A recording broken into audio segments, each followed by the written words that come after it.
Dagestan, with a population of just 3 million, has produced more world-class MMA fighters per capita than any other region on the planet. They have an incredible 33 Olympic podium winners in freestyle wrestling, including 16 gold medalists, and now that same dominance is translating into MMA. Dagestani fighters are systematically taking over every weight class in the UFC, one by one, with just a few still left to conquer. But why? What makes Dagestan a factory of champions? The answer is woven into the land itself. Dagestan is not an easy place to live. It never has been. Rugged mountains dominate the landscape, isolating villages and making survival a test of endurance and grit. Summers are harsh, but winters are absolutely unforgiving. With 22% of its population living below the poverty line and high youth unemployment rates over 30%, the region struggles with poverty and underdeveloped infrastructure. Harsh winters isolate remote villages, and violence from insurgencies and security crackdowns has plagued the area for years. Strength, discipline, and toughness have become necessities in order to survive. Dagestan's history is one of relentless struggle. For centuries, it has been invaded, occupied, and forced to fight for its survival. From the Persian and Ottoman empires to the brutal wars against the Russian Empire in the 19th century, Dagestanis have always been warriors. And so, under Soviet rule, wrestling found its perfect host. The Soviets invested heavily in training athletes, and Dagestani wrestlers soon started dominating on the mats. To put it simply, wrestling has become a way of life. Although you might see boys kicking around a soccer ball here and there, in Dagestan, they grow up wrestling. From the time they can walk, they're learning takedowns, balance, and control. By the time they're teenagers, they've already spent years grinding on the mats. 8, 9, and 10-year-olds talking about nothing else but becoming world champions. No mention of Fortnite, TikTok, or anything similar. All you will hear about is wrestling. And they spend their free time a bit differently than other kids their age.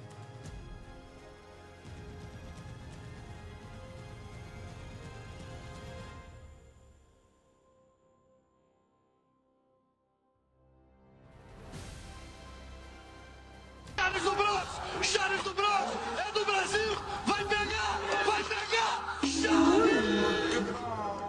The role models for these kids are combat sports legends, like UFC champion Khabib Nurmagomedov, who is a national hero for these boys. He was one of the most dominant champions in the UFC and opened the way for many other Dagestani boys to follow him.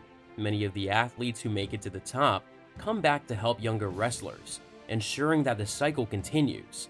Many of the boys in Dagestan dream of following in his footsteps, and the dedication they put into their training is a reflection of that dream. Wrestling, in many ways, has become a way to keep kids on the right track.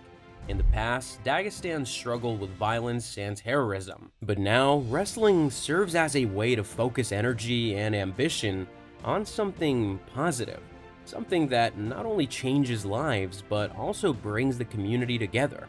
Each year, these Dagestani boys engage in rigorous training to compete against their peers from other areas, aiming to secure spots at national competitions.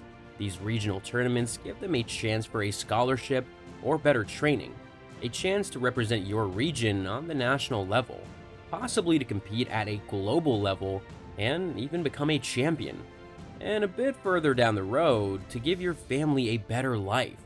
So, how does training work? Mornings start early, around 6:30 or 7 a.m., with running through snow and mud, even hill sprints. It's the kind of environment where only the strongest survive. After the run, the boys hit the mats for about an hour of pad work before they break for breakfast and a quick nap. But it doesn't stop there.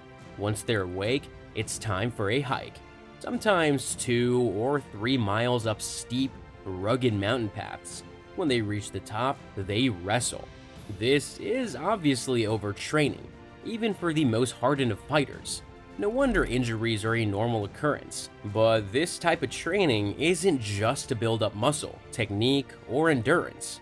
It's about pushing every part of the body to its absolute limit. It's to get used to the pain till the point the mind tries to stop you.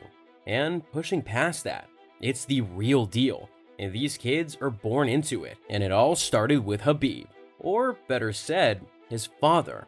Abdulmanap Nurmagomedov, who was a well-respected Sambo coach, instilled a level of discipline and skill that would make Khabib a force to be reckoned with. Khabib Nurmagomedov didn't just put his name on the map, he put his whole family on the global stage.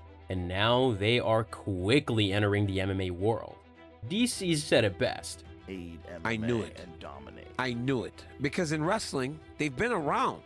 So I was like, when I was about to start fighting and when I started fighting, I said, man, when these Russian dudes from these regions start to come, it's going to be a problem. In 2012, Khabib entered the UFC after winning all of his 16 previous pro fights, and his rise was meteoric. Win by win, he would climb the ranks, dominating opponents through his high-level wrestling and eventually cementing his undefeated 29-0 record in MMA. This included victories over giants like Conor McGregor, Dustin Poirier, and Justin Gaethje, solidifying him as one of the greatest of all time. And what made it possible was his excellent base in freestyle wrestling. Every opponent knew he was 100% gonna go for a takedown. They knew it was coming, and no matter what, no matter who, they could not stop him. Once he got a hold of you, it was over. You were about to be dragged into the deep and drowned.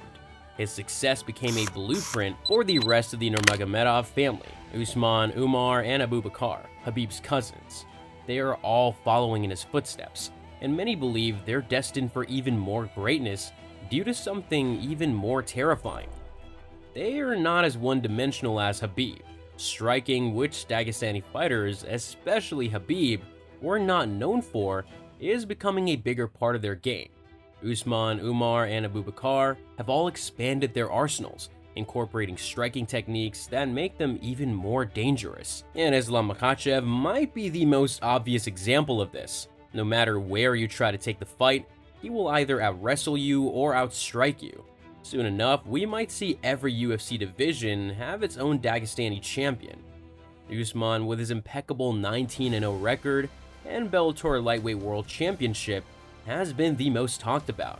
His mastery of Muay Thai, combined with his wrestling background, makes him one of the most promising fighters in the world today.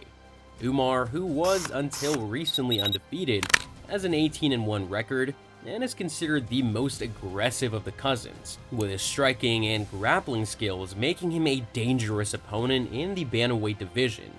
Sure, he might have lost his most recent fight to Merab Dvalishvili, but Merab is another mountain man who trains very similarly to the Dagestani fighters. There is also Magomed Ankalaev, who is the current holder of the light heavyweight belt, another Dagestani who is excellent in grappling but has a great foundation in Soviet boxing, currently 20-1. Muhammad Makayev, who was recently let go from the UFC and is now fighting in Brave FC, is 14-0 at just 24 years old.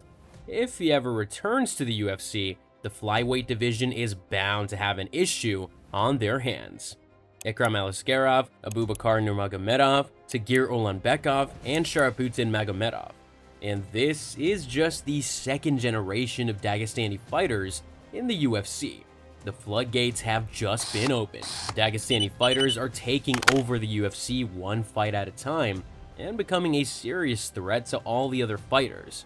These guys have insane grappling, wrestling, and striking skills, and they're dominating almost every division they step into.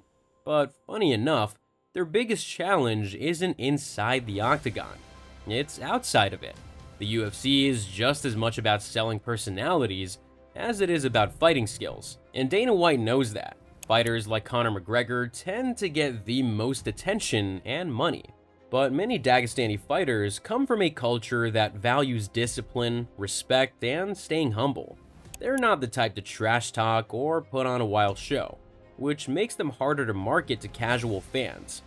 That being said, their skills might end up speaking louder than any words ever could. If they keep dominating the way they have been, people might start tuning in just to watch their mastery in action. And with more and more of them taking a liking to striking, they are sure to have more highlight reel knockouts.